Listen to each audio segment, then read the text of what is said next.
Ee Mwenyezi Mungu, naomba utusamehe sisi wanadamu.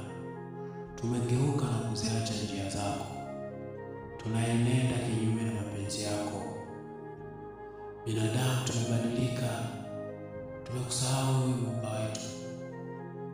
Tamaa zinatufanya tuishi maisha ambayo hayakupendezi wewe Mungu wetu. Nashukuru kwa sababu ulitupendelea ukatupa utambuzi kuliko kiumbe chochote hapa duniani. Lakini utambuzi na akili ulizotupatia Mwenyezi Mungu zinatufanya tuishi kinyume na maisha yasiokuwa na haki mbele zako. Tumeingiwa tamaa, tunafanyana ukatili na unyama sisi kwa sisi binadamu. Bila wewe Mwenyezi Mungu, vizazi vyetu vitaendelea